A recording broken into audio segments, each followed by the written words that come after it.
All right, everyone start finding their seats. We'll get started again here.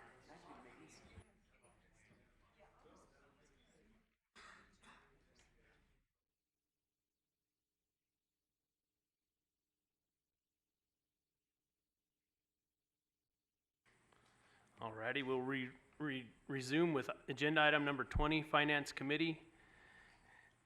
Committee Chairman Gil Yannick and Deputy Director Liz O'Brien. Part A, Finance Committee report. Committee Chairman Gil Yannick, Informational Commission will hear a report from the committee's recent meeting. I do not see Gil, but I'm assuming Ms. O'Brien will fill in. Yep. So for the record, Deputy Director Liz O'Brien speaking on behalf of Committee Chairman Gil Yannick today. The meeting was held on Tuesday, June 13th, and present was the Chairman Gil Yannick, and on the phone was Paul Dixon from Clark County CAB, and then Commissioner Brad Johnston was absent. But we went ahead and held the meeting because we had 2 of the 3 members. The meeting discussed the budgets for the CABs for the upcoming year, and the calculations are in your packet. Not the calculations, but the amount is in your packet. And they voted to approve as recommended by the department. And then the meeting was closed.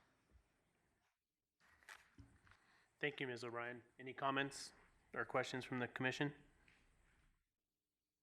Okay, seeing none, we will move to 20B, Fiscal Year 2018 County Advisory Board Budget Requests. Committee Chairman Gil Yannick for possible action. Commission may approve an estimated amount of $36,526 for county advisory boards to manage wildlife budgets for the fiscal year 2018. Ms. O'Brien. Okay, again, Deputy Director Liz O'Brien speaking on behalf of the Committee Chairman Gil Yannick, and they voted to approve the balance of the request, which was $36,526 as detailed in your packets. The way that the calculation is obtained is the department contacts each county and gets a balance of cash on hand, and then each county calculates the meetings that are remaining in the current fiscal year of attendance, and then calculates a budget for the upcoming next year, and takes the cash on hand less the required meeting attendance, and the difference is what is requested to be presented to each county at the beginning of each year, from which they draw. That's it. Questions? Seeing none, this is an action item. I will take it out for public comment. Public comment on agenda item 20B. Seeing none, I'll bring it back to the commission. And I just want to apologize for missing the meeting. The meeting had to be rescheduled and then fell during my family vacation, and I was confident that Mr. Yannick and Mr. Dixon could get through it without me trying to call in from Legoland, so.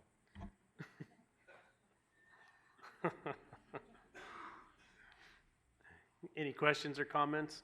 Commissioner Almberg? I just had one comment. I think the Mineral County CAB commented in their report that they thought that their budget was a little too low.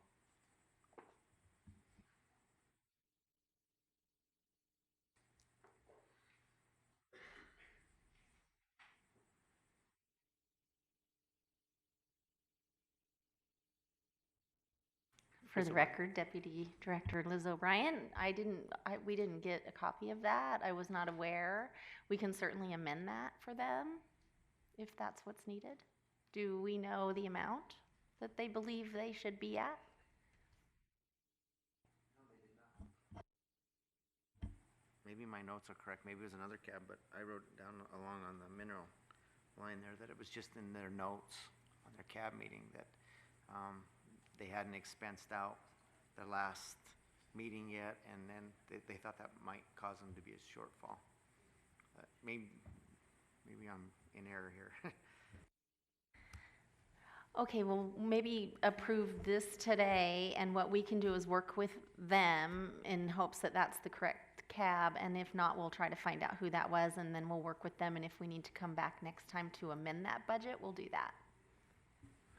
Okay, that sounds good to me. Has anyone seen Glenn here today? He was here yesterday. Glenn Bunch, Mineral. Okay. He had an emergency, he had to go home yesterday. Okay, thank you, Joe. All right, I'm looking for a motion from the commission. Commissioner Hubbs. Just really quickly, the only thing that came to mind with this is we get a lot of, or we talk a lot about the county commissions not showing up for the state commission meetings at times. And is it ever due to their budgets, or is it just other factors? In my experience, I think it's other factors. I know my county has a hard time even getting a quorum for their meetings. And I've heard that also from Nye County as well. I think some of the smaller counties, the distance involved in getting an advisory board to actually make it to a meeting together, to have a meeting where they can come and present from their meeting, I think is difficult at times for them. And that's what I've been told by some of those counties. I'm sure there's other reasons as well, but that's what's been relayed to me. I know from Nye and Esmeralda for sure, and the rest of them, I'm sure that's an issue at times.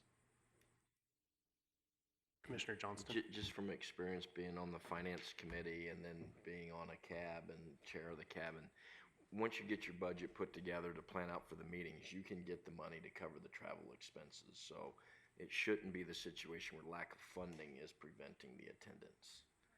And some of the budget requests go beyond even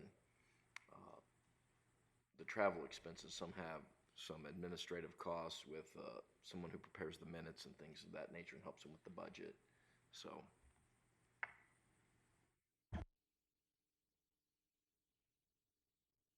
Further comments or a motion?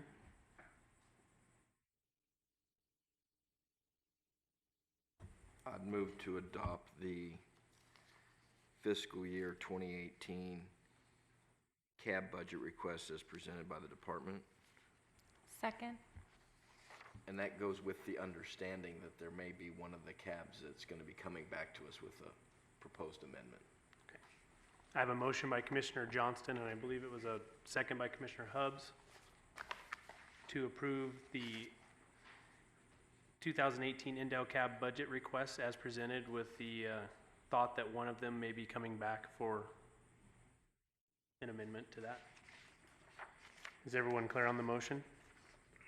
Call for the question. All in favor, say aye. Aye. Opposed? Motion passes unanimously, 8-0. We'll close agenda item number 20, move to agenda item number 21. Biennial Upland Game Release Plan for fiscal years 2018 and 19. Wildlife Staff Specialist Sean Espinoza for possible action. The Commission will review and may take action to approve the department's proposed biennial Upland Game Release Plan for the fiscal years 2018 and 2019. Mr. Espinoza. Thank you, Chairman Wallace. Once again, Sean Espinoza, Upland Game Staff Specialist for the record.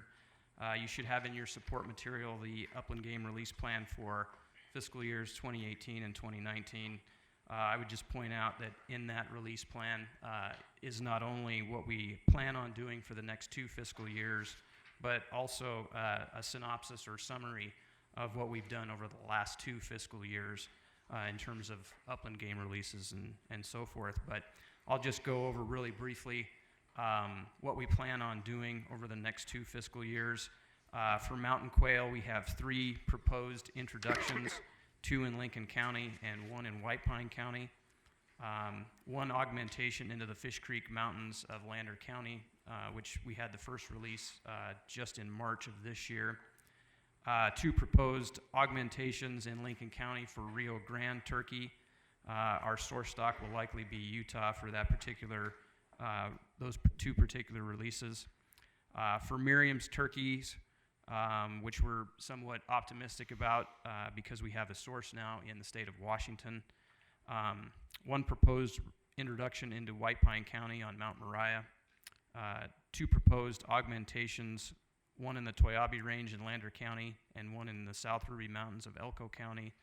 And for rough grouse, one proposed augmentation into the pine forest range of Humboldt County, which, just as a side note, we conducted some surveys there this spring and actually found or detected rough grouse drumming at 5 of the 8 stations in the pine forest range, so we were pretty happy about those results.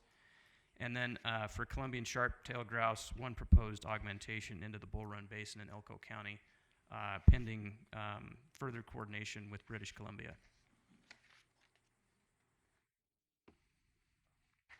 Thank you, Sean. Any questions for Sean? Commissioner Hubbs? Oh, sorry, Commissioner Barnes, you're next. I just had a couple questions. Are there any concerns from NDOW in terms of augmenting populations with spread of infectious diseases? Just after hearing a lot of the diseases that have arose in the bighorn populations, and just taking birds from different locations and mixing them with native birds. And then also, what about the survival of the augmented populations? Like, are most birds that are brought down for hunting purposes taken that season, or do they actually, some residually stay on over time? And actually, do they grow a population there or contribute toward growth long term? Yeah, thank you, Commissioner Hubbs, for the question. Sean Espinoza again for the record. In order to answer your first question, is we do a battery of disease tests largely before we move birds. So about 10% of the birds that we do move do get a battery of tests for salmonella and mycoplasma and so forth. So and avian influenza. So we feel pretty comfortable the birds we're moving are disease free, and that's part of the National Poultry Improvement Plan, and so we're held to those standards. The second question, some of these areas that we're moving birds into, for example, mountain quail, they're pretty remote and out of the way, and because mountain quail are secretive anyway, it's pretty tough to hone in and have additive mortality into that population. As that population grows, it certainly could increase hunter opportunity in some of those areas. The Desitoya mountain quail population is one that was basically started from scratch, and at this point, there is a sustainable population there. It's doing well, and we're getting harvest reports out of there pretty regularly, as well as some other areas. Our rough grouse population, I would say, are somewhat like our mountain quail populations. Pretty secretive bird. You've really got to get into some thick cover and be willing to go after them to actually harvest birds. And we're seeing with populations of rough grouse and extension of their ranges into portions of their mountain range what we release in over time that they're doing well in a sustainable population as also. So, and we're pretty proud of rough grouse because in certain portions of their range, they're endemic to North America, but they are not doing well at all in the eastern portion of their range. They seem to be doing pretty well in the west and in Nevada. So to a degree, we're kind of compensating for potentially some loss of habitat in the eastern portion of their range. Commissioner Barnes, and then Commissioner Drew. Thank you. Sean, I guess the question I have for you, is there any consideration where the location that you transplant these birds to for any kind of like a predator management kind of a thing? To help increase the survival rate. You're introducing them into kind of a foreign area, and I was just kind of curious, It is a consideration, and for like our sharp-tailed grouse release area, we have a pretty steady program of raven removal in that particular area, so that is something we consider. In some of the eastern portion of Nevada, maybe some of the things that we got to consider further are red fox. That might be something to think about a little bit more if some of these release areas. Commissioner Drew.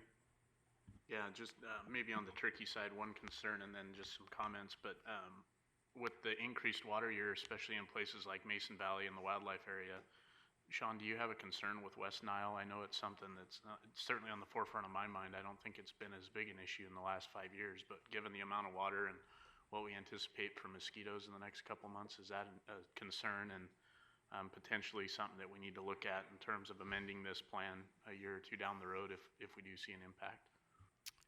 Yeah, thank you for the question, Commissioner Drew. It is something that I am concerned about. Haven't read anything in the literature recently on wild turkeys being affected by West Nile virus, but certainly rough grouse have. Pennsylvania noticed that they had a pretty big outbreak of West Nile virus in their rough grouse population, so I'm sure it could affect populations in the west as well. And from a sage grouse standpoint, I have great concerns this year that we'll see that in many places. And then just a comment, and maybe this is to Commissioner Hubbs' question, but in regards to some of the opportunities that these are providing, I know I've talked to several people that have been lucky enough to participate in some of the hunts in Lincoln and White Pine counties. I think Lincoln, this is the first year it reopened, and that's become quite a resource and a population that I would call a really successful rebound. I think we had a healthy population in there maybe 10 years ago and then had a pretty good dip, and I don't know if that was associated with the rough winter or what it was, but I know the resources back and people in those areas and that travel to those areas really appreciate it. But then even on maybe more of the wildlife watching side, I had the pleasure of going into Great Basin Park last summer, and it's kind of interesting to see turkey with its chicks out, running around at 11,000 feet. Kind of a unique experience, but in talking to the park rangers, they were kind of saying, oh, they're a little bit of a pain for us because they're always running around in the campground, but the people that come up here love seeing them. And so, I think we've done some neat things with our upland populations in terms of expanding populations and introducing some of these popular species into areas that maybe they previously weren't in. So I appreciate you guys pushing the envelope and continuing to look at places to put these animals.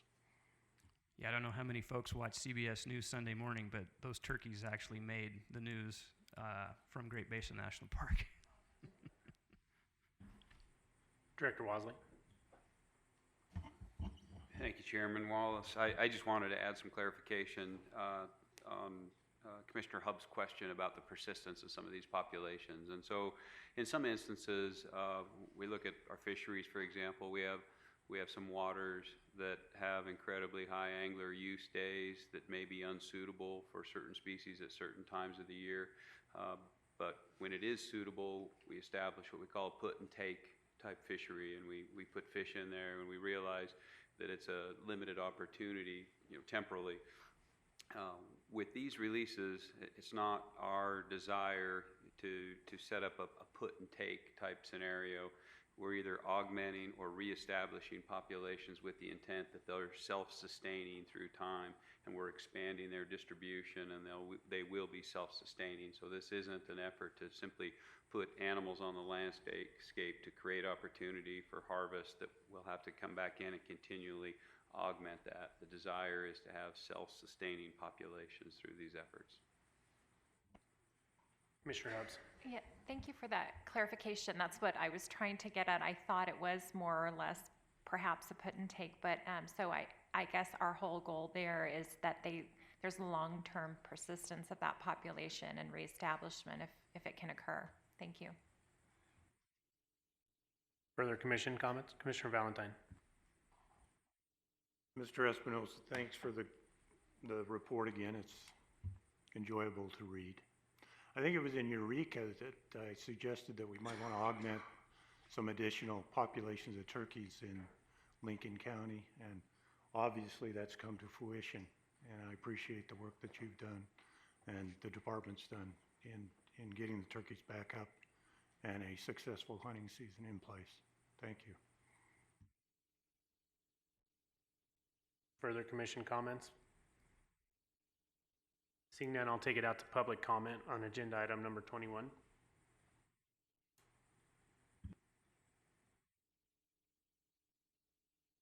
Seeing no public comment, I'll bring it back to the commission. Commissioner Drew. Move to approve Nevada Department of Wildlife Upland Game Release Plan for state fiscal years 2018 and 2019 as presented. Second. I have a motion by Commissioner Drew with a second by Vice Chairman Johnston to approve the biennial upland game release plan for fiscal years 2018-2019 as presented. Any questions on the motion? Seeing none, I'll call for the question. All in favor, say aye. Aye. Opposed? Hearing none, motion passes unanimous, 8-0. We'll close agenda item number 21 and move to agenda item 22. Landowner Deer and Antelope Compensation Tag Program, Game Division Administrator Brian Wakeling for possible action. The department will provide a briefing to the commission on recent developments regarding the Landowner Deer and Antelope Compensation Tag Program. The commission will discuss and may direct the department to develop a draft commission regulation regarding options pertaining to the Landowner Deer and Antelope Compensation Tag Program. Mr. Wakeling? Thank you, Mr. Chairman, members of the commission. Brian Wakeling, Game Administrator for the Nevada Department of Wildlife. When we asked that, or when the commission asked that this come back to this meeting for further discussion, at the time that we did so, we were still unsure of what the outcome for the given year might be. We knew that we had conducted counts. We knew that there was landowners that qualified for more compensation tags than what the existing statute, NRS 502.424, would allow. Subsequent to that, Senate Bill 511 did pass. It concluded a provision that increased the cap from 1.5% to 2.5%. Action that the commission took at the May meeting allowed for a greater number of landowner compensation tags to occur anyways. And so it was signed on June 9th. On the week of June 12th, the department went ahead and sent because of the favorable situation at that point in time, our ability to issue the 360 tags that the landowners did qualify for the given year. We were able to go ahead and mail out a letter that informed those landowner cooperators at that point in time. We were able to provide them with their vouchers, and so they have all been notified. That was the third letter that they received through the course of this. And so for the current year, the commission isn't faced with the dilemma of trying to determine how they might have to reduce those. Based on the quotas that was set at the May Commission meeting, what that allowed for with the 1.5% cap that was in existence at the time, it would limit next year's allocation to 301 tags. Because the 511 passed with the 2.5% provision within that, what that allows for is 502 tags next year. This year, it was the highest number of compensation tags that our landowners qualified for this year, and that was 360 tags.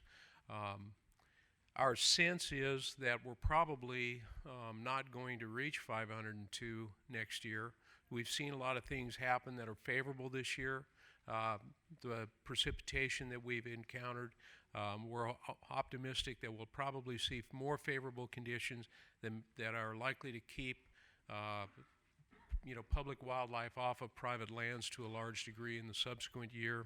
However, there may come a time in the future where we may be faced with the same dilemma, and the commission may need to make a decision regarding how they would allocate tags if we were to encounter a limited situation. For that reason, it's still probably prudent to consider trying to evaluate where or how, currently within NEC, there is not a clear description of how those tags would be limited in the case that it becomes necessary to do so.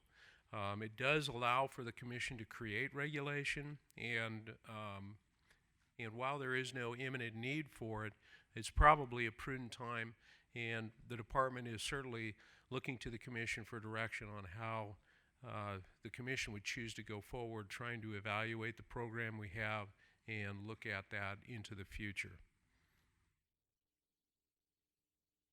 Thank you, Mr. Wakeling. Questions from Mr. Wakeling? Commissioner Drew? Maybe just a couple of comments. Brian, you'd mentioned that you'd sent out the letter that we had requested at the last meeting, and maybe if that, we could get that forwarded to the commission, and maybe you guys had done that and I just missed it. But I'd like to see that correspondence just, so I have a copy of it, because I'm sure it's something that may come up down the road. And then, just from a personal standpoint, obviously I was one of the people that was charged with going to the legislature and working to try and get the amendment to 511 and making sure things were in place. And not that that gives me any extra authority, but I will say that I supported that change with the assumption that this body would review this program going forward. And I can tell you that if that does not happen, there will be an upset person on that side of the table that looks suspiciously like me. And so it's going to be the authority of the chair, probably coming up in August, as to what the committee looks like, what the committee's charge is, you know, and ultimately what they look at. But I think the time is ripe for a review of the program.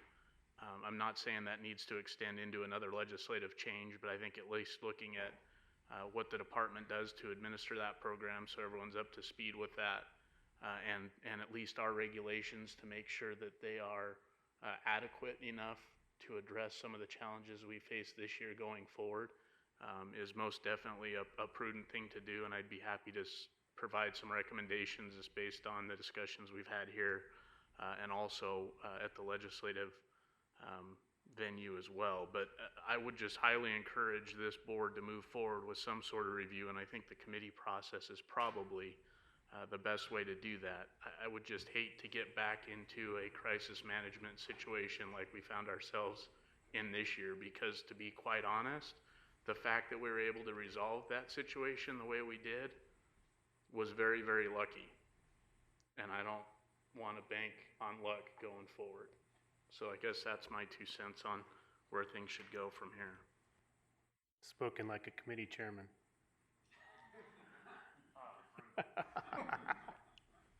Just teasing you. Further questions or comments? Vice Chairman Johnston. I just wanted to say that for the record, I was contacted by Tom Casanelli. I believe his family participates in the landowner program.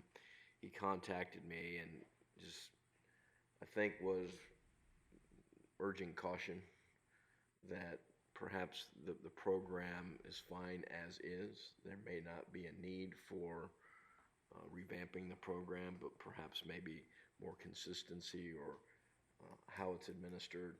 And so I think the concern was, if don't make it as though if you have a committee or take a review, that means then there has to be some substantive changes if we go down that path of establishing a committee. And I think Mr. Casanelli's view was a committee probably wasn't needed. I think that was his view as he communicated it to me. I just wanted to share that I did receive that telephone call from him, and I did speak with him about this issue.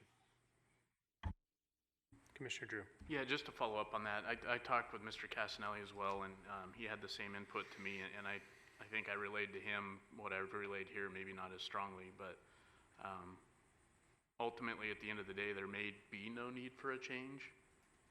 But like I said, my support for the direction we took under SB 511 was certainly contingent upon a review at a minimum. And if I don't strongly support that going forward, then I feel like I've given up on my principle in agreeing to look at changing that in the first place. So I'll continue to support that. Just to comment too, and it's going to be outside of, I think, today's agenda, but part of what needs to be considered going forward is there's been several concerns expressed on the elk side as well. And I don't know if it makes sense to review both programs at the same time or not. But certainly there's, I was contacted by a member of the Reno Gazette-Journal asking about some of the current elk cases in regards to landowner conduct and how that might influence a landowner's eligibility going forward. And then I think Mr. Wellington, who's here today, might speak to this, but certainly he's had some concerns on access. So I don't know if it makes sense to wrap those things in, but just keep in mind there's two programs that are similar but also administered differently. And Whether or not that's something that this commission wants to bite off going forward, I don't know. Just keep in mind that there's some grumblings on both sides of those two programs.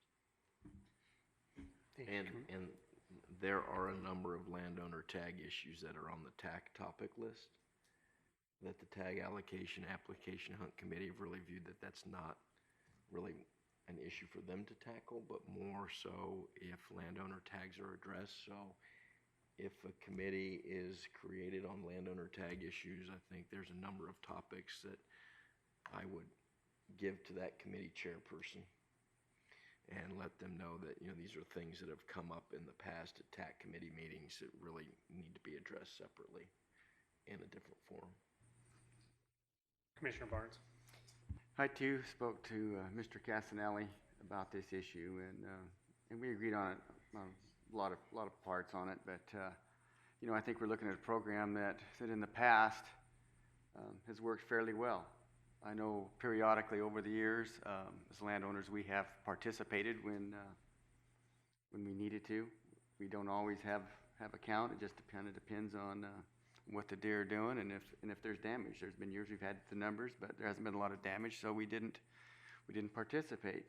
But in any kind of a program, I think over time it doesn't hurt really to ever stop and review it, whether it's successful or not. And if you need to make changes, and if you don't, you don't. But I don't think it ever hurts to whatever program it is, just to periodically review it and make sure things are working. And if you have to streamline something, well, go ahead and streamline them. Thank you, Commissioner Barnes, and just, I think Mr. Casanelli made the rounds, because I spoke with him too, and it sounds like he was consistent with what he had to say. And I as Commission Chairman, am committed to review this in some way, shape, or form. We definitely need to look at it, and it needs to be looked at carefully to make sure we don't get into this situation again, because Commissioner Drew hit the nail on the head. We got lucky that we were able to come out of it and everything worked out so far, but I don't want to see the commission in that position again, because we may not be as fortunate the next time of smoothing an answer out. And so I think at some point I'm kind of on the fence on whether we need a committee per se, or whether we need to do it at the full commission level, because I feel like there's quite a bit of different ideas and thoughts on it over the commission, where if we do the committee and you have a few commissioners and then you bring it back and then you've got 5 more opinions, it may deserve just spending an afternoon on it, on one of these meetings that we don't necessarily have a stack of things. And when that is, I don't know, but that's it. I think that to me might be the best way to handle it, and have a review by the department and go step by step how we, from day one when we get a request, how we go through the procedures for counting, the procedures for, I mean, I know there's some options in there that talked about hazing and some things, and whether we're doing that fully or we're just counting and going with tags. And I think I would like to see how we've done that in the past, maybe not a whole lot of years, but see how maybe we've got to the spot that we're at. You know, maybe we did more in previous years and we've kind of let it go to the point where we just count and give tags.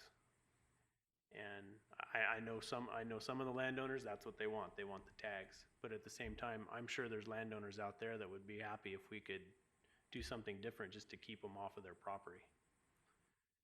And I don't know what the answer is, but if we can sit down and have a discussion as a commission with the department on that and be more thorough on it, because it seemed like at the May meeting it was more of a, we got to get this problem solved, not necessarily putting options on the table of how we got there, but solving the problem at hand. And I think we need to look closer at the problems and the reasons we got to where we were, so we don't end up there again. And that's kind of where I'm at. And if it results and we need to have a committee and spend more time on it, that may be what we need to do. But I think maybe if we start out as a commission and get a briefing on it and understand how the program works and runs and the steps one by one through how it actually goes, that might help us understand what maybe needs to be repaired and have public comment on it to know where there might be problems that they see. Because I think we need to have all aspects of it, because I'm sure the landowners have a different view of it than we as a commission do. And if we don't work together on it, we won't have an answer that works per se. So, Director Wasley. Thank you, Chairman Wallace. And I guess, from the department's perspective, I mean, some of the urgency has gone away with the temporary fix. And Game Division Administrator Wakeling spoke to the authority that resides in NAC for this commission to adopt regulation and assisting the department in administering the program. I guess one of my concerns is that we would certainly welcome input from a variety of stakeholders, including landowners, Farm Bureau, others who've been involved in this, and we're happy to present some options to the full body. I understand the sensitivity of this issue and some of the perceptions around it, that if we had a committee, that we would likely be rehashing a lot of those issues with the full body, and we may be able to save some time by the department engaging with some of those stakeholders and bringing some options before the full body. And we can certainly look at future commission agendas and try to find some opportunity to bring some ideas and concepts that are broadly supported by landowners. Relative to your comments or question, maybe it was Commissioner Drew that brought up the elk incentive tag program as well. I think it would be the department's preference to deal with these as separate issues, and perhaps it could be some of the same bodies, and there may be carryover from one program to the other program, but because they are distinctly different programs, one is damage compensation for damage on irrigated, cultivated, manipulated lands by deer and antelope, while the other is an incentive for tolerance of elk on native uplands. There's some very stark differences in the programs and the way they're administered, and our preference would be to handle those as separate issues. And I would agree as well, because I think if we don't handle them one at a time, we're just gonna end up in a mess. And as far as the department, if they can work with the landowners and the Farm Bureau and have some potential ideas, I welcome that. Because I think that would help the commission get started in a direction, because right now, I mean, to be honest, I don't see anything that we can give direction to you to do today other than get us some options. And maybe identify some of those sticking points and issues that we have. Because I'm sure there's some issues that are in there that we didn't even discuss. We were just trying to figure out how to make the program work the way it was. Commissioner Drew. Yeah, just kind of thinking about this off the top of my head and hearing your desired approach, which I don't necessarily disagree with. I think a couple steps come to mind. One would be actually reviewing the NRS and NAC to see what's contained in each. I think it's going to give everyone a little better idea of what's within our purview and what isn't. And then I think we've probably already started between Commissioner Johnston's work on the TAC committee and also some of the input that we got at the last meeting in terms of identifying a list of issues that maybe we need to look at going forward in whatever capacity. And then I think once you have that list of issues identified, I think this body could clearly identify those issues that are a priority that maybe they want to address in combination with the department or with a committee, and then kind of talk about the best way of addressing them. Some of them might be as easy as putting it on the next agenda for the commission, and some of them may be more in depth where you need a stakeholder, some sort of stakeholder forum or committee. But I think, you really need the background, identify the issues, and then figure out which issues are priority and how to best deal with them.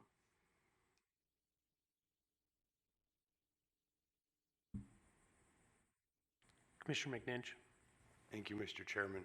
Yeah, when I heard the term review, I guess, and developing options, I guess my mind was even taking a step back further, because the system's largely been working. We had a little anomaly here, and so in my mind, so I might be my statement might be a little bit out of ignorance here because I'm not sure, I haven't talked to anybody in the department about their processes, but it could be as simple as the department conducting a routine review of the program, just doing an audit basically and making sure everybody's on the same page. I've had that issue with my staff from a consistency standpoint, and just making sure that everybody understands the expectations and stuff. I'm assuming a lot of that's going on. It may not be an issue, but I throw that out there. Might be one of those things where a couple little tweaks and and that might be all it takes. I don't know. Developing a bunch of options to fix something when it might just be getting everybody on the same page. I don't know. I'm throwing that out there as something that just as an internal, making expectations clear. I don't know. I'm assuming a lot of that's going on, but I just throw it out. Thank you, Commissioner McNinch. Further commission comments or questions? Director Wasley. Yeah, thank you, Chairman Wallace. There is one statement I'd like to make relative to the present and historic administration of the program and some of the perceptions that exist out there and what may have been communicated to you all relative to the consistency of administration of the program around the state. There are some that believe that it is not being administered consistently from one region to another, and believe that maybe it doesn't need an overhaul, and that if the department were just to administer it the same way in Elko as it was administered in Winnemucca, that would remedy the situation. And I can tell you that there's been exhaustive discussion internally for months, if not years, about how counts are done and how tags are awarded.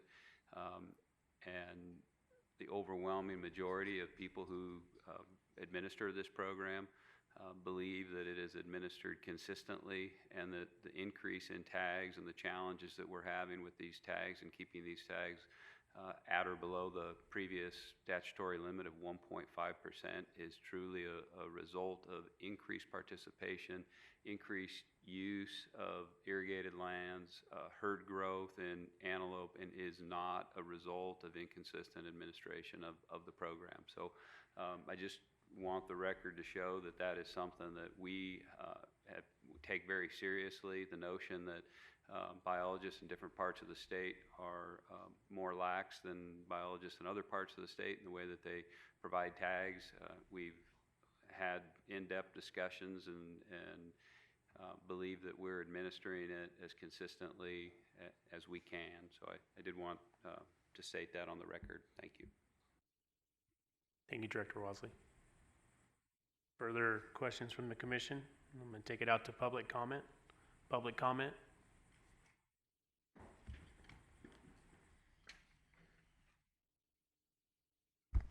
For the record, Paul Dixon speaking on behalf of myself. We had, well, first I'll just say, the Clark County CAB discussed this at our April meeting, and we had given recommendations on these things to the commission and others on this. And now I'd like to just speak, because we didn't discuss it at our last meeting, as a private citizen here, and that is I support wholly reviewing this program and looking at it.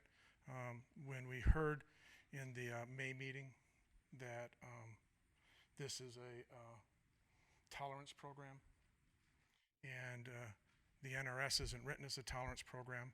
A lot of people sitting in the audience, being the public, really don't understand how the program is administered or what we're actually trying to accomplish. So I really do look to either having a committee where you have some people, but I'd rather have it as a full kind of a commission for a little bit so that people get kind of educated to the process that goes on here. I get a little concerned about some of these things being less transparent, and over time, when you start with a program that's supposed to compensate or other things, and it becomes, you kind of administer it as a tolerance program, as we were told, the goals change, and I would like to understand where we've gotten to now, and whether or not part of the problem we're having in the number of tags we're giving is because we've made it a tolerance program, and we need to go back to the legislature in 2 years and do something different with the NRS.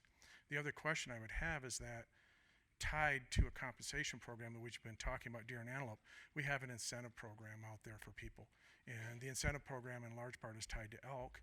And in the incentive program, we are now doing our best for the last 5 years to reduce elk herds. So why would we be incentivizing people to do things for elk when in fact we're trying to reduce the herd size?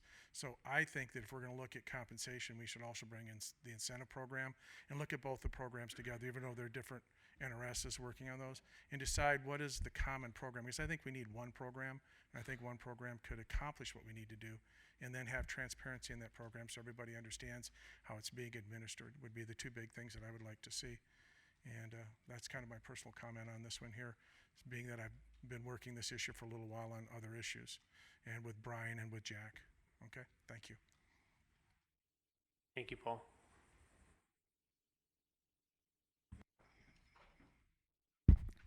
Sean Shea, Washoe County. This agenda item got a little heated for us. There was a lot of people that don't know what's going on. So, like I said, in our action report, we just said we recommend this go to committee to work out the details because I couldn't keep track of all the questions that were coming. And then I got calls and calls by different sportsmen, like, you know, what's all this? Why are these guys getting this amount of money for the same tag? These guys are getting the same, they're getting a quarter of the money these guys are getting for tags, and blah, blah, blah. So we really thought this needed a definite review of the program, and we thought it should go to committee. So everybody can hear about, like, breaking this whole thing down, because there was a lot of people that really just heard about it, but they didn't know. And I mean, I had questions thrown out left and right that I was trying to write down. Instead of going through all those, I think it would be best to really definitely review this whole thing and make it go to committee, just because I know you're going to get a lot of sportsmen, especially out of Washoe County, it got a little heated, and I didn't expect that. So I'll just leave it at that. Thanks. Thank you, Sean. Further public comment? Seeing none, I'll bring it back to the commission. And I think I'd like to see a review, but I would like to see it as the full commission, because I think what happens is when you put it to a committee, if we start with the full commission and then maybe move to a committee, that's kind of the direction I feel like we need to go, because then the full commission gets to understand how the program works and the details, because that's where the committee's going to get that, and then we're going to have to rehash it again and do it over for the entire commission to understand what the committee was briefed on. And that's why I feel like I would rather see us start at the commission level, and then at that point move, when we get some details that we need to work out, then we move down to a committee level. And I think that would work out best in my view. And so I think maybe we can talk about it in future commission items, but that's kind of where I'd like to go with that. Commissioner Drew and then Commissioner Olmberg. Yeah, I would just point out that you do have a CAB workshop coming up at your August meeting, so if you wanted to do the basic review of the, what's an NRS, what's an NAC, that may not be a horrible time to do it. Commissioner Olmberg. Yeah, I agree with you completely, Grant. I think we need to all understand and all of the stakeholders learn about the program to start with, and then we identify the problems. We can go from there, whether it be the commission or committee. But first of all, everybody needs to understand it, first and foremost. Absolutely. Further comments? Commissioner Hubbs? No, I just was going to say that I do agree with you too. I think that would be great. So when it comes back to commission, everyone's well versed on what the preliminary issues were, what was, what we started with and where it went. Further commission items? I don't particularly see any action items today on this, so I think we will close agenda item number 22 unless anyone has anything else, and move to commission agenda item number 23, Bureau of Land Management Public Land Parcel Disposal. Commissioner Drew and Division Administrator Alan Janae for possible action. The commission will review lands identified by the BLM as potentially suitable for disposal in BLM's existing resource management plans, across various BLM districts in northern Nevada. Critical habitat or important hunting areas will be identified as conflicts with any future land transfer proposals. The commission may draft correspondence to provide its position on the land transfer disposal proposals. Commissioner Drew.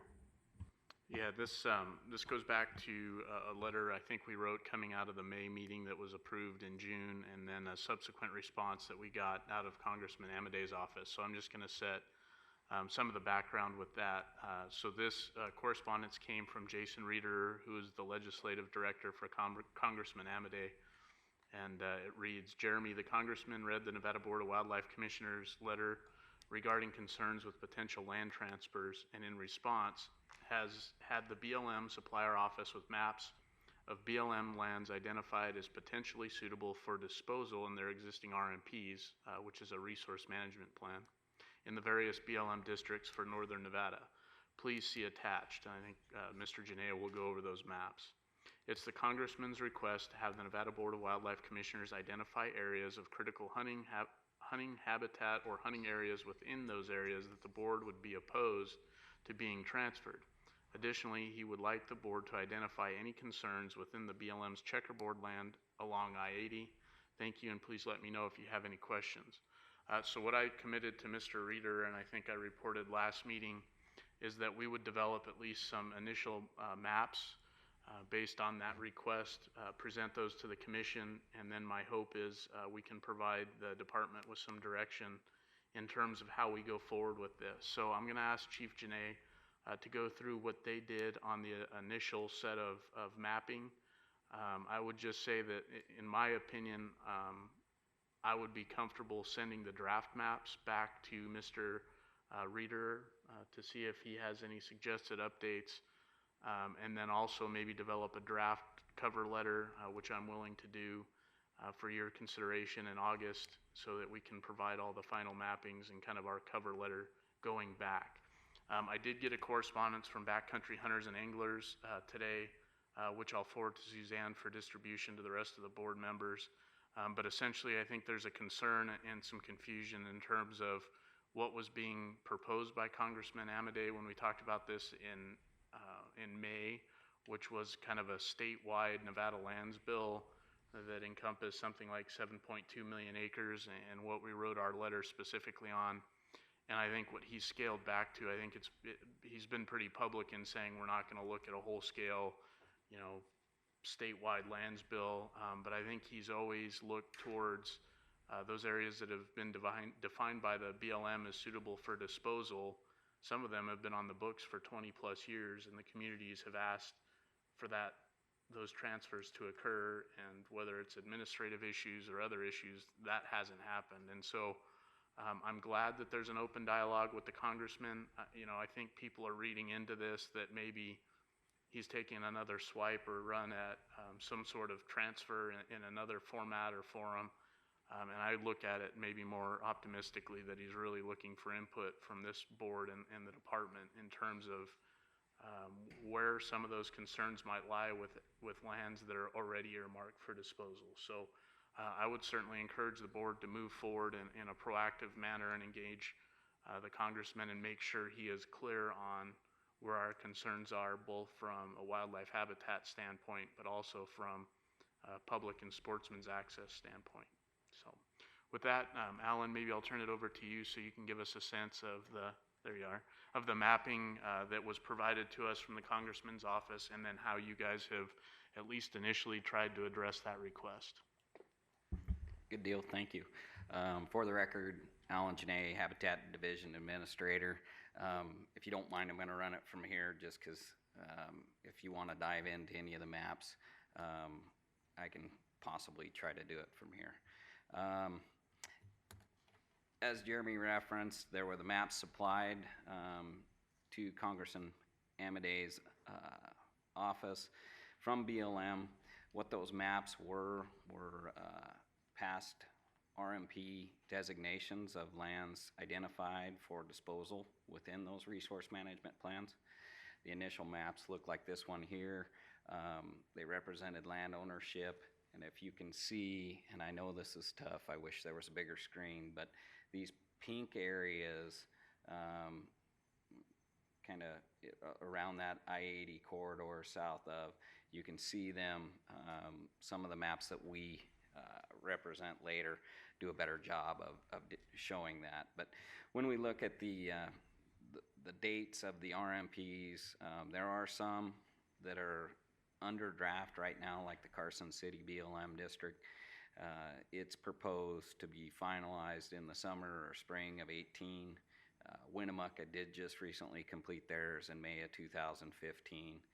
But then you look to some of the others, and Battle Mountain, they do not have a more up-to-date RMP. What they had was field office, resource management plans. Same with Elko. Ely did have one completed in 2008. So when we think about the relative maps and the proposals, is keep those dates in mind. What we did as far as Nevada Department of Wildlife to try to present wildlife values on our depiction of these maps, we linked up with the Crucial Habitat Assessment Tool, which was initiated in cooperation with the Western Governors Association. It was an initiative they pushed. It was in cooperation with 16 other western states. It's a system you can see here. This is a screenshot off of our Nevada-centric map.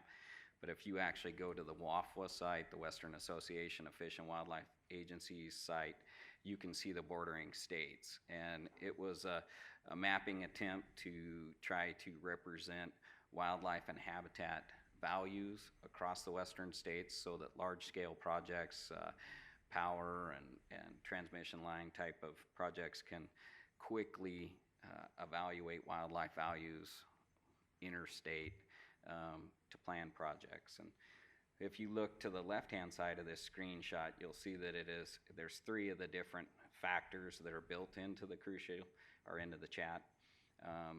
The initial is the overall rank, and then you've got species of concern and species of economic and recreational importance. I'll go into those a little bit deeper. This is the map that we produced from NDOW. The hues of blue that are in the background are the representation of the chat rankings. And as I mentioned, those are based off of the species of greatest conservation need, which comes out of the Wildlife Action Plan, NDOW's Wildlife Action Plan. It also considers those species of economic and recreational importance. So that considers all game, bird, big game species type of information. The landscape condition or integrity. It's basically, has it been developed? How close is it to, anthropogenic impacts? And then finally, one of the other considerations was wetland and riparian priorities. Just a side note is that the chat information at this time only represents terrestrial species. The aquatic species have not yet been incorporated into this. They're working on that. So when you look at the Carson City BLM district, here are the two maps. And I will offer, if this is too tough to see, I can try to bring these up as the PDF and try to zoom in on the layers if you have a particular area of interest. But this demonstrates, as I say, on the maps with the light blue that NDOW put forward, you can see the darker blue is the higher valued chat values, habitat rankings, and those have been accumulated of priority 1 and 2, and there are 6 different rankings that you can get out of a chat. We combined dark blue is priority 1 and 2, and then the light blue is priority 3 and 4. And so those are considerations of those 4 different components. And so when you look, you can see also represented on this map are water development locations. Those are in yellow. And so those are places where NDOW and sportsmen of the state have put forward efforts and investments to try to promote wildlife. And so we thought that was another meaningful piece to depict on these maps to be considered for evaluation. So when you look at much of the land being offered up or being thought about for disposal. There's some of that that's kind of in that Virginia City, Dayton type of country, and then drifting over into some of that going north of Fallon towards Lovelock, and then kind of that northern end of Pershing County, south of the highway, kind of on the backside of the East Humboldts. And I do understand that these are tough to see and probably best represented or looked at. I gave some paper copies to Jeremy. It helps, but given that we don't have a big screen, it makes it tough. The Winnemucca District, the RMP, you can see this is much of that railroad corridor that Jeremy mentioned. There was a fair amount of this that's in pink that you can see that was proposed for release or disposal within the RMP. And so you can see that some of it is in some of our more moderate wildlife habitat valued lands, but also you can see that there are water developments and access to water developments that might be conflicted by some of these proposals. As you look up north of Winnemucca, I don't know if you can see my arrow, but kind of around the Santa Rosas on both sides, you can see that that's some really high quality habitat up in that country with parcels identified that, you know, are looking to possibly pick that up. Same towards McDermott and Orvada, some of those pieces in there. Some conflicts as you go over towards the Sheldon and a little bit west of Denio. You can see water developments and higher priority habitats that, you know, right here on the outer edge of possibly the Sheldon. So looking at Battle Mountain, BLM district, you can see that there's a few instances of higher quality habitat, kind of down towards Round Mountain, middle part of the state. You can see some of those that as they're starting to go up the ranges into the Toyabis, you can see some of that on the east side of the Toyabis possibly being picked up. But much of this is lower valley type of locations, and definitely not the same amount of land being offered up as in the Winnemucca BLM district. You move on to the Elko, and these, like I said, these are based off of older RMPs, I think 85 and 87, so this is quite outdated, and the Elko district is looking to move forward with an RMP, a revised RMP, but they just can't find the time to get it done. I know that it's on their list of things to do, but if you look, you can see that there are places, you know, as we know, Elko County carries a lot of high quality habitat. You can kind of see the influence of these parcels for disposal with water developments and some of the higher quality habitats.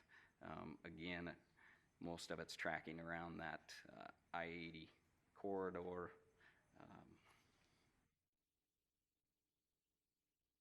And then finally, the Ely district. This is a 2008 RMP, so again, you see much smaller tracts of land, not nearly as influential. There's a little bit down towards Steptoe that have been identified for disposal, and I would actually be curious if that's the lands that were associated with the White Pine County Lands Bill that are being transferred to the state. So, but this is an overview.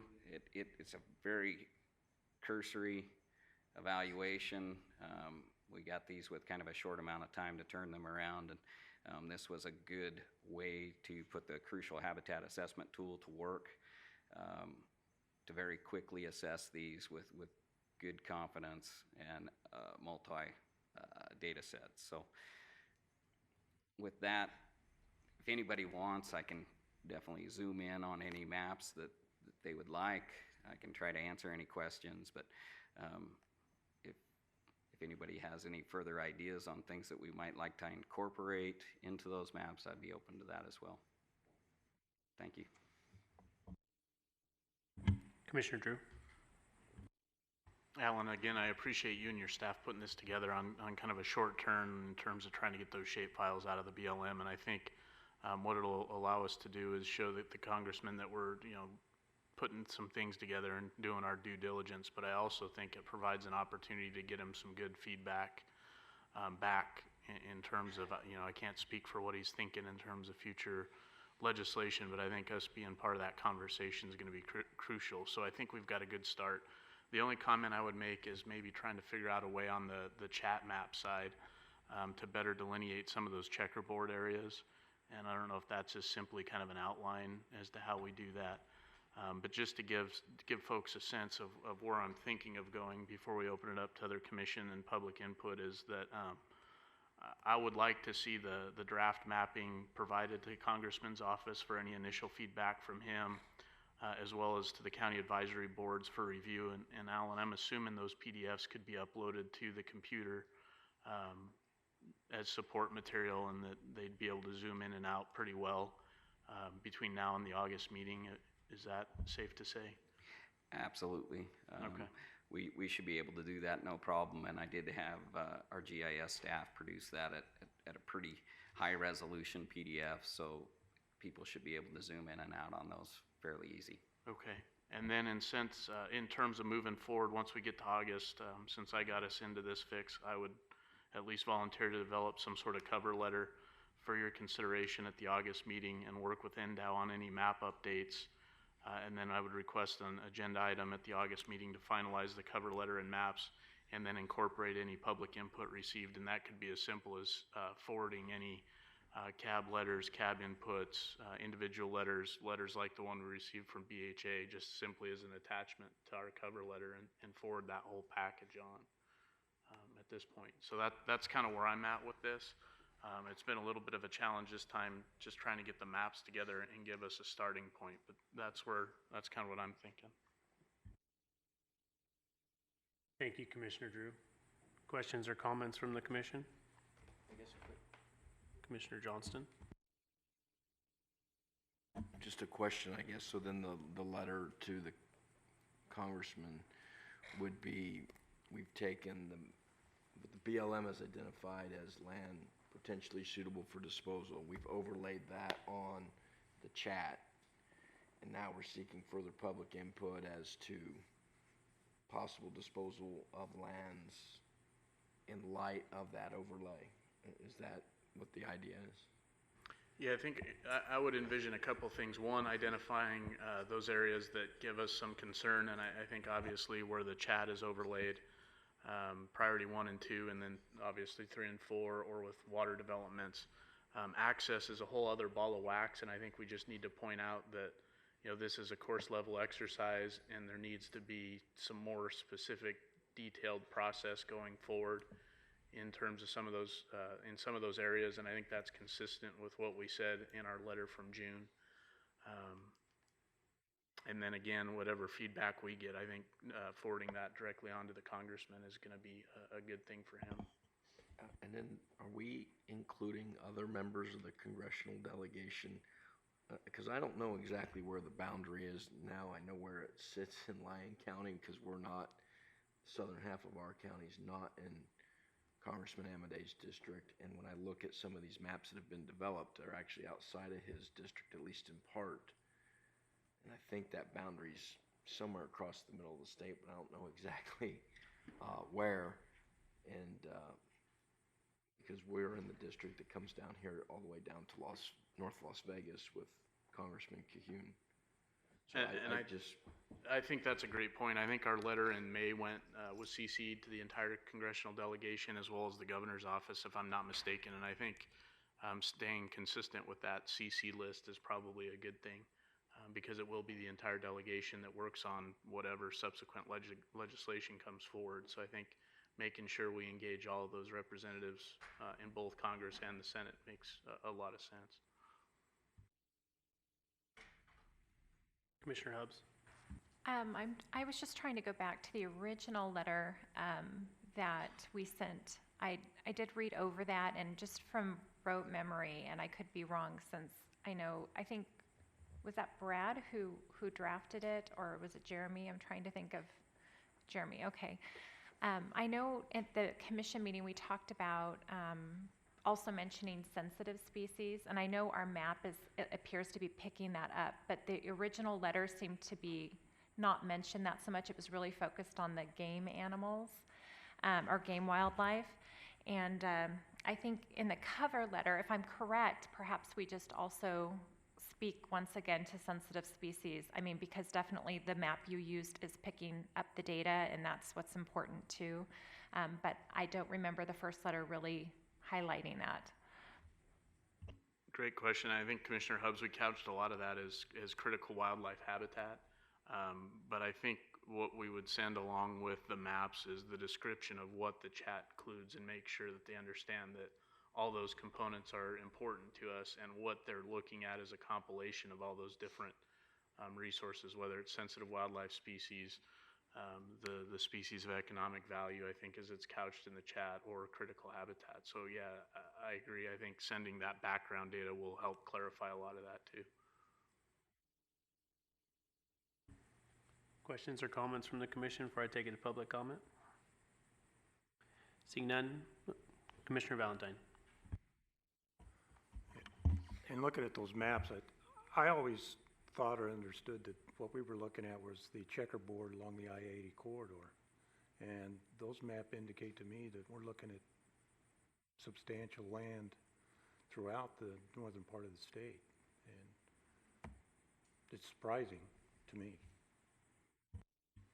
I think this exercise is probably going to be a pretty big eye-opener to a lot of wildlife enthusiasts and sportsmen around the state in terms of what BLM actually does have on the books in terms of lands identified for disposal. And so, again, I would view this invitation by the congressman as a good opportunity to discuss not only the checkerboard, but some of the lands that are actually identified for potential disposal going forward.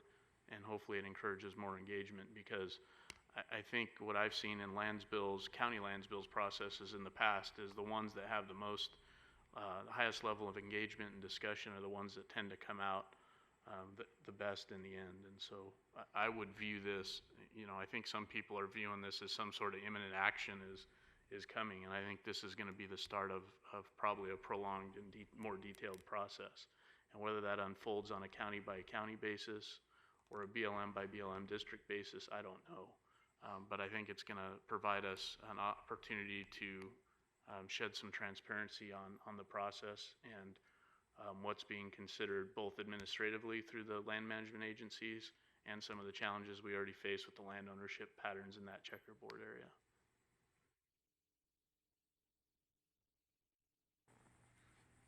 Take it out to public comment on agenda item number 23.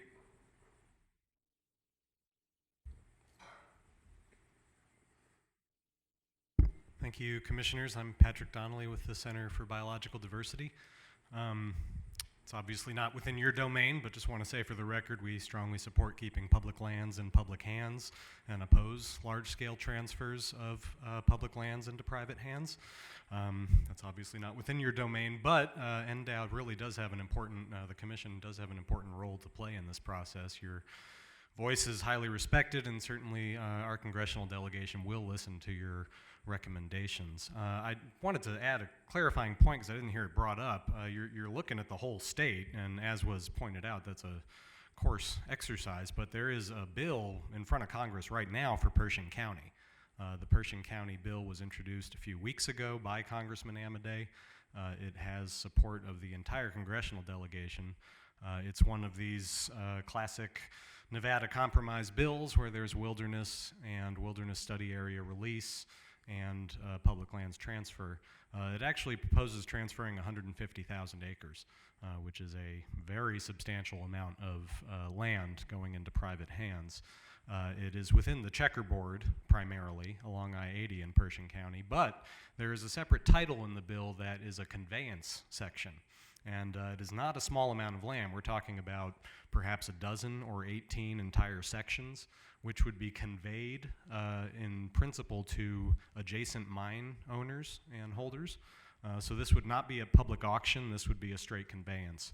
There would be reimbursement to the federal government for that conveyance, but these are non-checkerboard lands. So there will be significant contiguous blocks of BLM land within these conveyance areas, in particular east of I-80 in that first mountain range there near, I'm sorry, I haven't been there yet, so Rochester, I believe, so it would be in that area. That's the conveyance area.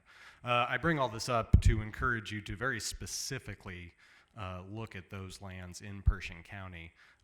Again, the statewide is more of an abstract long-term discussion, but the Pershing County bill is in front of Congress as we speak and does have the support of the entire congressional delegation. So that makes it, it's hard to say what's going to move in this congressional environment, but more likely to move than might otherwise be due to that widespread support. So I would encourage you to really take a long, hard look at those lands in the Pershing County bill. I would also say that you can comment not just on specific parcels of land, but philosophically on the principle of public lands transfer.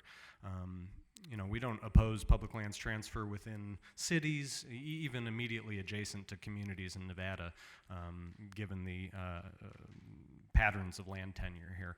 But 150,000 acres, as is proposed in Pershing County, is a very large-scale transfer, and it would be within your purview to suggest a decreased amount of transfer if that is something that was thought to be beneficial for Nevada's wildlife. So I would encourage you to consider that sort of action as well, offering specific areas where it would be not negatively impact wildlife to do transfers, such as adjacent to Lovelock or other towns in Pershing County, but perhaps evaluate whether a large-scale transfer of this size would be negatively impactful to wildlife. Thank you. Thank you. Next public comment?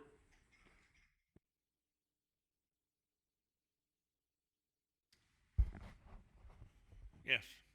Robert Gaudette, President of the Nevada Wildlife Federation. How you doing today?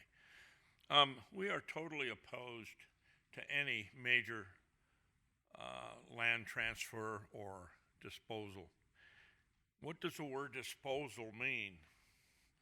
Disposal means defined by the head of the Nevada Land Management Task Force as any land that is not a monument, federal or state, or a wilderness area. So that includes all of our public lands. So I urge you to do whatever necessary to keep our public lands public. Do not sell off our public lands, whether you trade it or lease it or whatever, because once you do, that land will be gone forever. We can't get it back once it's gone. I'd like to end by saying, Mr. Drew, we are surely going to miss you. You have been a real staunch supporter of our wildlife and our public lands. Your shoes are going to be hard to fill. Thank you. Thank you. Next public comment? Seeing none, I'll bring it back to the commission. Commissioner Drew. Yeah, just a couple of points to follow up with to Mr. Donnelly's comments. You know, I agree. I think this commission does speak with a loud voice, and I think our delegation certainly respects that. There is the Pershing bill. I think our mapping will help inform some of that, and maybe that's something, Alan, we can look at is with that Winnemucca district map, identifying some of those areas as well. We do have a previous letter that talks about some of the concepts you discussed, and actually an adopted commission policy in which limited cases we would support a transfer, and it speaks to that. Both, I think, access for wildlife-based activities as well as no impact, negative impact to the habitat qualities and things of that nature. So, I can always get that to you offline if you haven't seen a copy. To Mr. Gaudette, I appreciate the kind words. I don't intend to crawl under a rock and go away from these issues. I just won't be doing it from this end of the table. So please don't think I'm going to disengage in these things that are critically important to me. And again, I'll address maybe a little bit more of that in Minden, but I appreciate the kind words. And I think what we indicated in our previous letter to Congressman Amade is that we do oppose transfers that would jeopardize wildlife habitat, wildlife-based recreation, and the things we love in terms of accessing public lands. But I think there are some cases along the corridor and along the community or around communities where we could look at an opportunity of maybe the concept of no net loss. So if there's some critical public land areas that are within private holdings that are creating an administrative problem or maybe even a problem from wildlife and access to public lands, and we can look at leveraging those lands to getting some more public lands on the books that provide increased opportunity, I think that might be something we want to look at. And certainly the Southern Nevada Public Land Management Act is a model for that, where we've taken some of those in-holdings and turned them into some really good conservation projects or expansion of even in some cases taking private lands and turning them into conservation easements and doing some good things for wildlife and the public going forward. So I appreciate the comments. I really hope there's a more robust discussion of this in August, because I think these sorts of comments are what our delegation needs to hear, and it should, while we do have a strong voice, it should be coming from more than just us. Thank you, Commissioner Drew. Further questions or comments from the commission?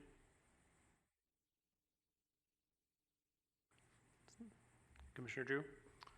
And in that case, I think this is for possible action, so I'll take a stab. I would move to provide draft mapping as presented today to Congressman Amade and his office, as well as the county advisory boards to manage wildlife for further review and input, to authorize Commissioner Drew to develop a cover letter for review at the August meeting, and to work with NDOW on any mapping updates, and to request an agenda item at the August meeting to finalize the cover letter and maps and incorporate any input received. And our correspondence would be CC'd to our congressional delegation as well as the governor's office. I have a motion by Commissioner Drew and a second by Commissioner Valentine. Do I need to restate the motion, or is everyone clear? Okay. I'll call for the question. All in favor, say aye. Aye. Opposed? Hearing none, motion passes unanimously, 8-0. Thank you again, Commissioner Drew, for all your work on this. You're going to get every last drop out of me right up to the end. So.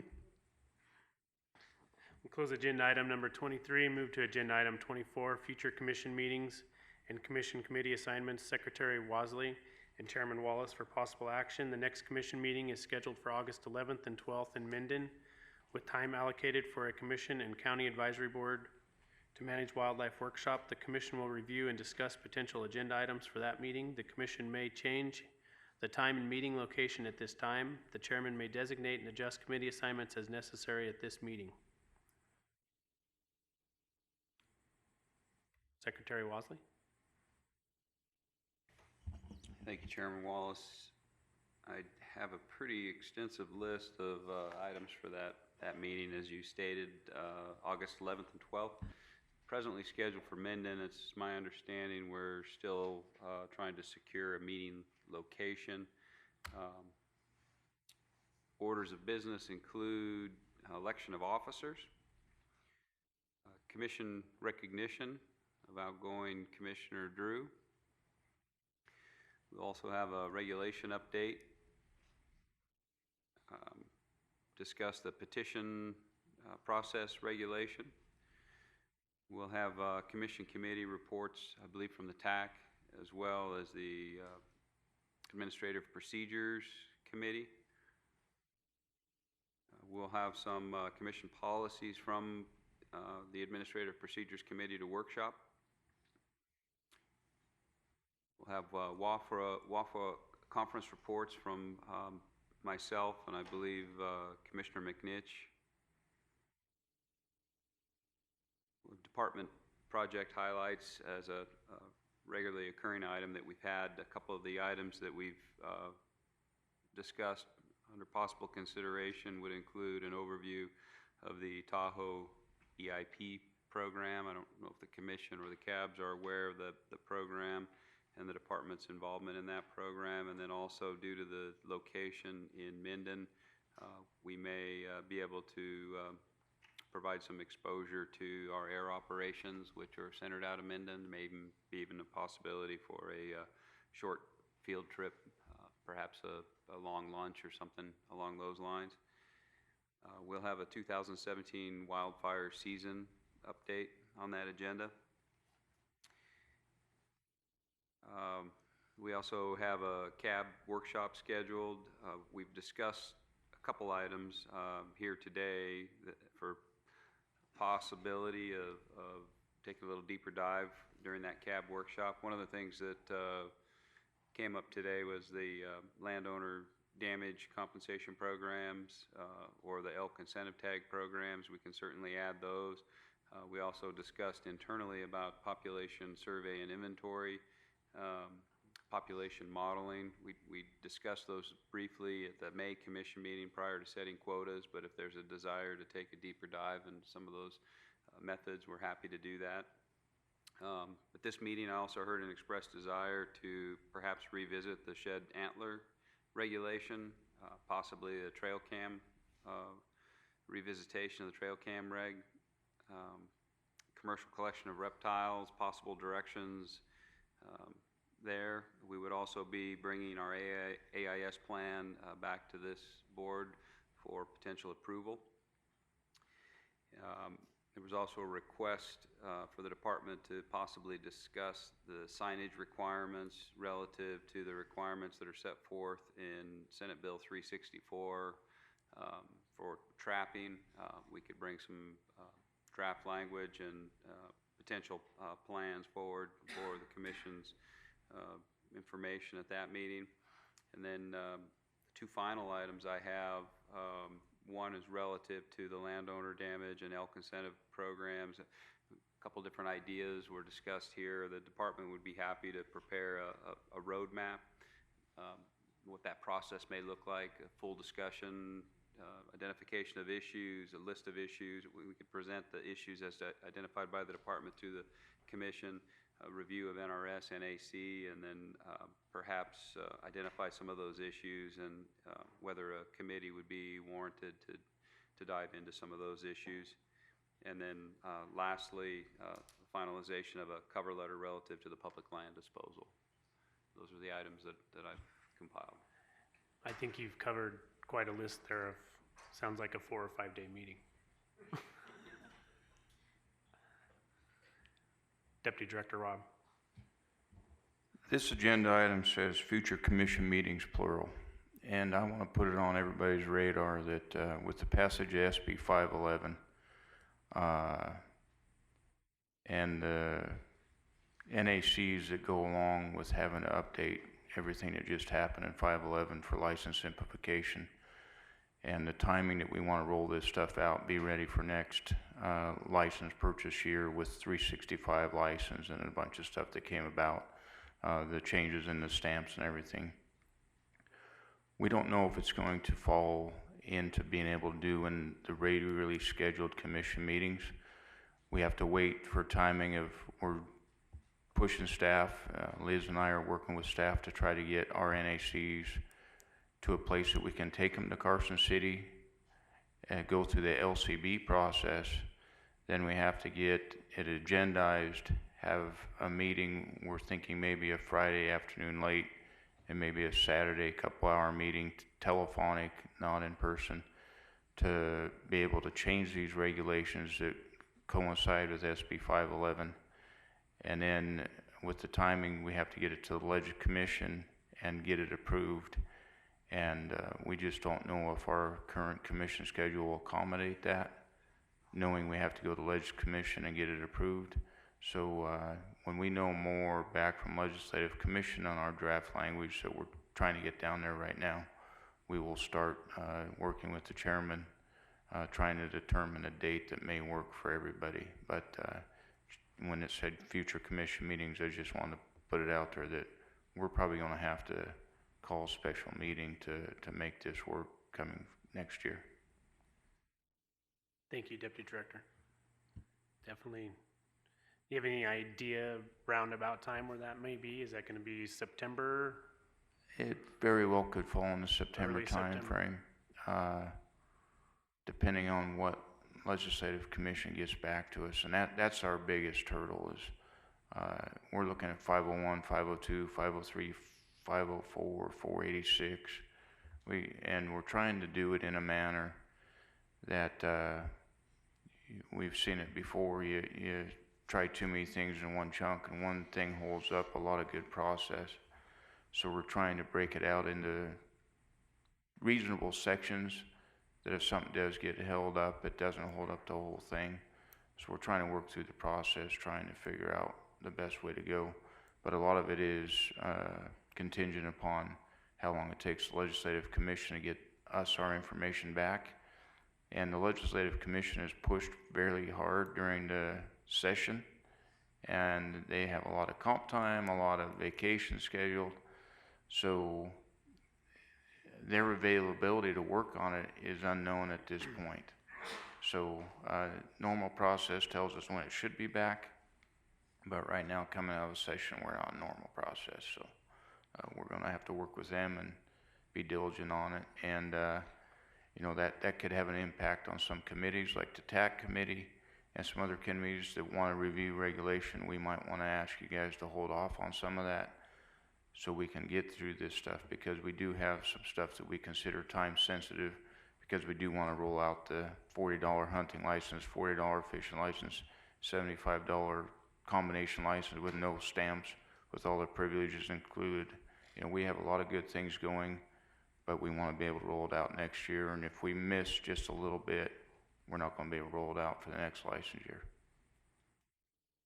Okay, well, keep us updated. Commissioner Drew.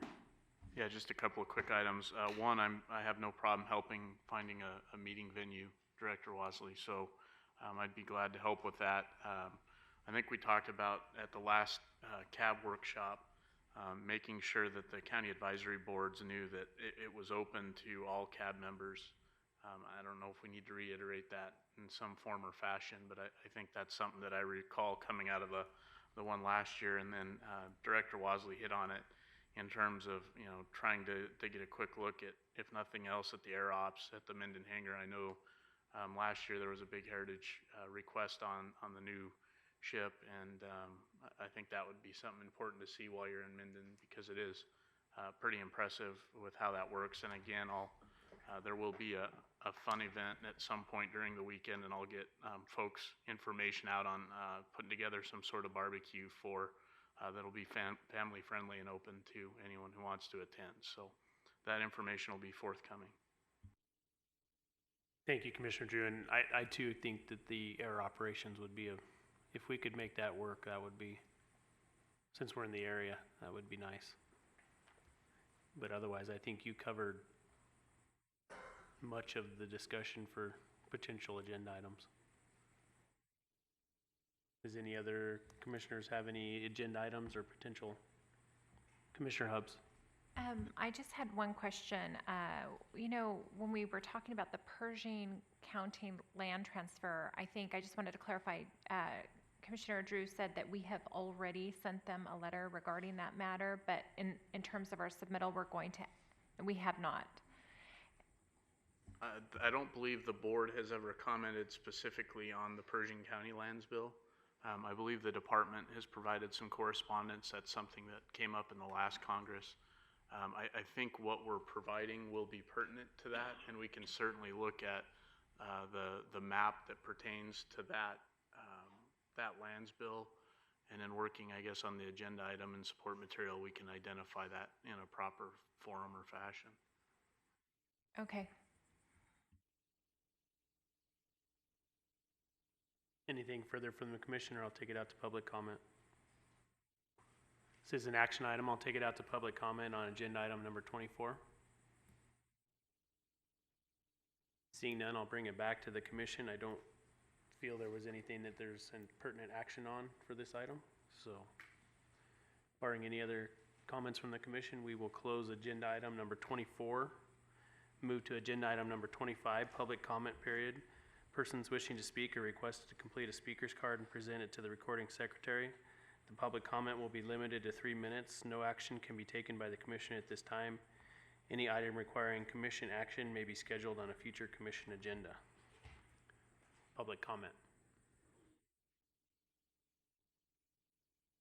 Seeing none, I will bring it back to the commission, and we stand adjourned.